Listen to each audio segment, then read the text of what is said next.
Good evening, ladies and gentlemen. It's your buddy, the 14th Prime. And today, after doing this short for this guy, I realized, you know what? You deserve your own video.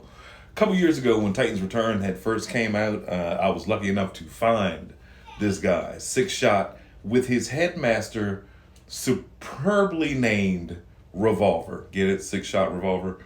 That alone is genius. I had this toy when I was a little kid. I absolutely loved it then, and I love it even more now.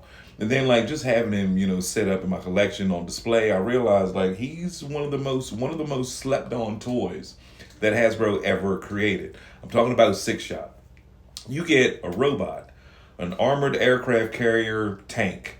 You get a winged griffin if you so desire. You get a handgun. Oh, sorry, upside down it's a submarine. You get a wolf and a jet. And you know what I mean? Like it's endless with this guy. I don't do the submarine modes. Again, if you flip it over, you clearly know it's a handgun. And I thank them. I applaud Hasbro for doing that. Same thing with Siege Shockwave. They gave him the submarine mode, but if you flip it over, it's a homage to the gun. Now I know the Autobots had one too. His name was Quick Switch, who does all the same stuff, except he's in a bunch of brighter, happier colors. I prefer my dark gray Decepticon purple colors. But Quick Switch did the same thing. Robot, aircraft carrier, submarine, upside down gun, jet, wolf, and armored car. Now, like, I remember when I first got this guy, I tried to do a stop motion with it. This was back in the days when stop motions would get you a cool 100 views a day when you were just starting out.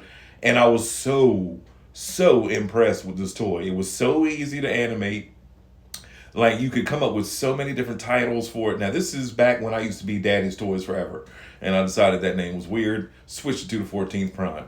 And I would do like a little trailer or whatever. And then I actually shot one called 6 Million Ways to Die. Get it? Sixshot, 6 Million Ways to Die. But animating this guy was so awesome. Like being able to turn him into, he's like a one-man wrecking force. You know what I mean? Like if you remember the commercial for when Sixshot came out, Megatron announced that he had a one-man army. And that's probably what I should have named the stop motion. By the way, if you like this stop motion that you're watching, I made this like 5-6 years ago, I believe, before I actually moved into this studio. What you see right now is actually my wife's office. But this was this was one of the most fun stop motions I ever made. He was so fluid, so easy. And like, even back then I was doing stop motions at maybe 8 frames a second. And it's still so fluid. You know what I mean? But the fact is, you had this wolf to play with. You had a robot to play with. You had a jet plane to play with. And he's a ninja. If you lift up and a headmaster, you lift up his forehead piece where the helmet, where the head goes in at. The actual headpiece has like the ninja headband for the number 6 on it, which is awesome. Like that's attention to detail at its finest. But in this like stop motion, this was like one of the first stop motions I ever made where I used the handgun using my own hand and then flipped him out of my hand, let it turn him back into a tank, and then pulled off. Like back then to me, I thought I was like I was like a stop motion genius when I pulled that off. This was one of the most fun videos I ever made. But back to the toy, Sixshot deserves a new toy. He really does. Not saying anything is wrong with the Titans Return version, but I'm just saying. I mean, he has ankle tilt. He has all that other stuff. He has like, even the 1, 2, 3, 4, 5, 6 guns on top of the anti-aircraft carrier. You know what I mean? And like to transform him is so simple. Like what you're watching now is what the short was. The short actually took me 8 minutes to accomplish from beginning to end. But after cutting out a whole bunch of it, you'll see in this, because this is actually the long play version of it. Like I had to use my teeth to bite the jaw open of the wolf. It was a bunch of stuff that I just cut out because you don't need to see that. And plus the short is only 60 seconds. But just nevertheless, I had so much fun playing with it. But at the same time, I did have to go back and watch MGO, and I did watch Stop Motion Reviewer. Because I was going to do it in stop motion, but I was like, stop motions don't really run you too many views nowadays. Let's just talk about it. You know what I mean? But for those of you that are on YouTube that are doing stop motions, keep going. Don't give up your dream. People will come. People do still watch it, but a lot of people are switching over to do like just regular skits, or Yeah, just like skits as opposed to stop motion. People like seeing real time things nowadays, which is cool.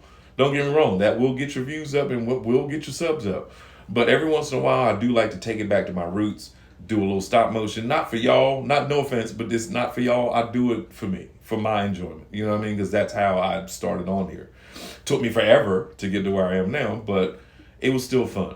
But the fact is, like, just the fact that you have, like, they put in enough detail, see what I mean? I had to bite it, that you can take the jaw and flip the jaw down, that now becomes the trigger of the gun. Superb.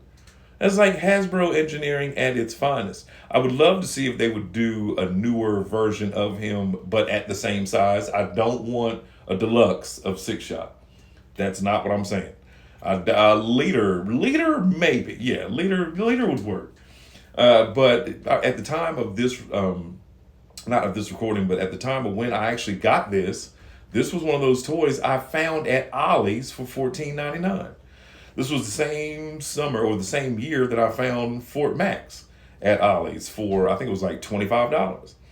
But he was, I mean, definitely well worth the money. I would have paid, I was looking for it anyway. I would have paid, how much was it back then? $39.99, something like that. But I just had missed out on it because once he hit Walmart, everybody that knew who it was went in there and bought him. And every single mode on this guy is so clean. Jet mode is clean. The Wolf is clean. It's fun. It's articulated. The handgun / submarine, which I never use, awesome also. There's a bunch of fan modes also if you look online that show you could do like a little city bot with him, or he connects or whatever with, yeah, he does connect. He has like a hidden city mode that he can connect with like Overlord and Triptychon and Fort Max from back then, but I thought that was stupid because why would a little Decepticon city or Decepticon mercenary who kills everyone connect with an Autobot city? But that's lore and canon from something else. The whole point is also, one other thing I'm forgetting, if you like him as he used to be, like with the wings off of his chest, you can display him that way. But you can also flip the chest down, fold them in, and they slide in so you can make them comic book accurate.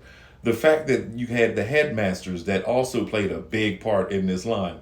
You can put them in on the jet mode. You can put them in the armored car mode. They can ride along in the tank. They can ride along in the jet. Whatever you want to do, you can leave it tucked in and flip it inside so you never lose it. Either way, the playability of Sixshot was absolutely amazing. He looks great. The headmaster is great. I might touch him up with a little bit of chrome paint, and I might do the wings over a little bit just for my own personal liking. But if you don't have this guy, he is definitely one that should be in your collection. Anyway, ladies and gentlemen, y'all enjoy your weekend. It's about your 14th Prime. Yeah, Sixshot.